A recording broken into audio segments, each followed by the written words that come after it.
दोस्तों नमस्ते, एक बार फिर आपका हार्दिक अभिनंदन। आज का हमारा जो अध्याय है वो है उपसर्ग।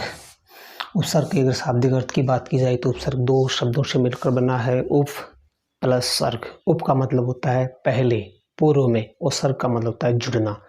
अगर देखा जाए उपसर्ग को तो इसके शाब्दिक अर्थ में इसकी परिभाषा छिपी हुई है। उपसर्ग, उप यानी पहले, सर्ग यानी जुड़ना, यानी वो शब्द जो किसी शब्द के पहले लगते हैं वो उपसर्ग कहलाते हैं। अगर डेफिनेशन की बात की जाए तो शाब्दिक अर्थ से डेफिनेशन निकल कर आती है, परिभाषा निकल कर आती है। जो शब्दांश किसी शब्द के पहले या पूर्व में जुड़कर उसके अर्थ में परिवर्तन ला देते हैं वो उपसर्ग कहलाते हैं। डेफिनेशन एक बार फिर सुनिए। जो शब्दांश किसी शब्द के पहले लगकर उसके अर्थ में परिवर्तन कर देते हैं वो उपसर्ग कहलाते हैं। हिंदी में मूल रूप से 3 प्रकार के उपसर्गों का प्रयोग होता है, जैसा कि बोर्ड पे लिखा हुआ है। तत्सम उपसर्ग, तत्सम उपसर्ग संस्कृत भाषा के उपसर्ग जो कि हिंदी में प्रयोग किए जाते हैं वो कहलाते हैं तत्सम उपसर्ग। तद्भव उपसर्ग संस्कृत भाषा के जो उपसर्ग है वो हिंदी में परिवर्तित रूप में आ गए वो कहलाते हैं तद्भव उपसर्ग। आगत उपसर्ग, आगत उपसर्ग की अगर बात की जाए तो आगत उपसर्ग में विदेशी भाषाओं, विशेष रूप से अरबी और फारसी भाषा के जो उपसर्ग है उस आगत उपसर्ग कहलाते हैं। इसके अलावा अंग्रेजी भाषा भी है, फारसी भाषा के अलावा अन्य जो पुर्तगाली भाषा है, डच भाषा है या जापानी भाषा के कुछ उपसर्ग भी हिंदी में काम में लिए जाते हैं।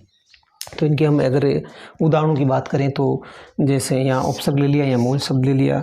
हम सबसे पहले जैसे एक अति उपसर्ग का उदाहरण लेते हैं तो अधिक मूल शब्द के साथ में अति उपसर्ग लगाने से अत्यधिक शब्द बन गया। अगर आपको पूछा जाए कि अत्यधिक में कौन सा उपसर्ग है तो इसमें अति उपसर्ग है।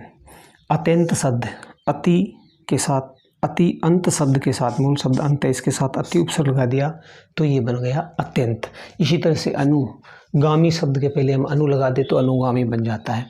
अभिमान शब्द के पहले अभी लगा दे तो अभिमान बन जाता है। अव गुण शब्द के पहले अव लगा दे तो अवगुण बन जाता है।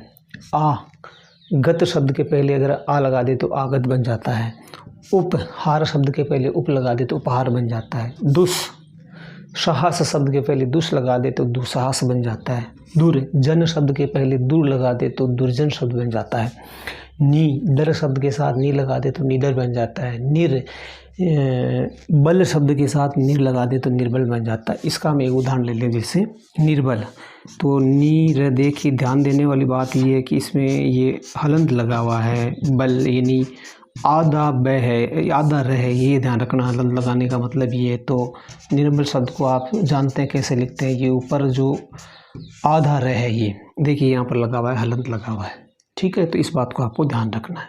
निस, जैसे निस का एक उदाहरण ले लें। निस हलंत लगा हुआ है, तेज शब्द है, मान लीजिए ये मूल शब्द है, इसके साथ लगा देते ये बन जाएगा निस्तेज। आधा श आएगा, ये आपको ध्यान रखना है। तो यहाँ पर ये निस है। इसी तरह से सु, सह, स्व, पुनर, पुनर, जैसे आगमन शब्द के पहले पुनर हम उपसर्ग जोड़ दें तो पुनरागमन हो जाता है। जन्म शब्द के पहले पुनर लगा दें तो पुनर्जन्म हो जाता है। तो इस तरह से जो शब्दांश के शब्द के पहले लगते हैं वो कहलाते हैं उपसर्ग। तद्भव उपसर्ग की बात की जाए तो यहाँ देखिए एक भी किसी उपसर्ग के साथ में हलंत लगा हुआ नहीं है, वो सारे के सारे किस में आएंगे? तद्भव उपसर्ग में आएंगे। ये बात आपको विशेष रूप से आपको ध्यान रखना है। ए, जैसे ए लगाते हैं हम, भाव शब्द के पहले हम ए उपसर्ग लगा दें तो क्या बन जाएगा? अभाव बन जाएगा। अन उपसर्ग लगाकर, जैसे जान शब्द है, इसके पहले हमने अन उपसर्ग लगा दिया तो हो गया अनजान। अध कचरा शब्द है, इसके साथ में हमने अध लगा दिया तो बन गया अध कचरा। चो मास शब्द के पहले हम चो लगा देते चो मासा। भर पेट शब्द के साथ में हम अगर भर लगा दें तो भर पेट। बिना, इसी तरह से हम इनके बहुत सारे उदाहरण ले सकते हैं। इसी तरह से आगत उपसर्ग में बात की जाए तो अरबी और फारसी भाषा के, जैसा कि मैंने आपको बताया, वो सारे के सारे इसमें है।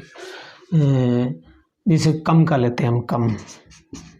जोर शब्द है, जोर, इसके पहले हम कम लगा दे तो क्या बन जाएगा? कमजोर बन जाएगा। घेर, जैसे मान लीजिए ये घेर है, कानूनी एक मूल शब्द है, इसके पहले हम गैर लगा दे तो क्या बन जाएगा, गैर कानूनी बन जाएगा। खुश, ये खुश लगाते हैं खुश बनाकर। जैसे मिजाज शब्द है, इसके पहले अगर हम खुश लगा दे तो क्या बन जाएगा, खुश मिजाज। बद, जैसे बद उपसर्ग, नाम शब्द के पहले हम बद लगा दे तो बदनाम बन जाएगा। बे से बनाते हैं बे। दम शब्द के पहले अगर हम बे लगाएं तो बेदम बन जाता है। हम शक्ल के पहले अगर हम लगा दे तो हम शक्ल बन जाता है। इस तरह से असंख्य उदाहरण इसमें दिए जा सकते हैं, लेकिन मूल बात यह है कि उपसर्ग किसे कहते हैं, जो शब्दांश की शब्द के पहले लगते हैं वो उपसर्ग कहलाते हैं। अर्थ से बिल्कुल विपरीत है। ये बात रखने वाली बात ये है कि हिंदी में 3 प्रकार के उपसर्गों का प्रयोग होता है, संस्कृत के तत्सम शब्द, हिंदी के तद्भव शब्द और अरबी और फारसी भाषा के या अन्य भाषाओं से जो हमने हिंदी में जिन उपसर्गों का हम प्रयोग करते हैं वो आगत उपसर्ग कहलाते हैं। वैसे तो लंबा चौड़ा उपसर्गों की कोई कमी नहीं है, जितना विषय विस्तार इनके उदाहरण दिए जाए वो आप दिए जा सकते हैं। अभ्यास ज़रूरी है। आप जो शब्द आप खुद एक कॉपी में लिखिए, नोटबुक में लिखिए और उनमें छांटना सीखिए। फिर अपनी जो ग्रामर की, व्याकरण की जो पुस्तक है उसमें से आप उनको देखिए। व्याकरण की पुस्तकों में मैं आपको एक व्याकरण, मेरे एक दोस्त है रविंद्र कुमार जी कोड, व्याख्याता, और अभी हाल ही में उनका वाइस प्रिंसिपल के लिए चयन हुआ है। तो उनकी एक वाटिका नाम से किताब आप सर्च करेंगे तो आपको मिल जाएगी। उसमें उन्होंने बहुत ही अच्छे उदाहरण दे रखे हैं। तो वह आप ग्रामर के लिए मैं आपको सजेशन दूंगा कि वो आप ज़रूर ख़रीदें, पढ़ें और देखें, आपको बहुत फ़ायदा होने वाला है।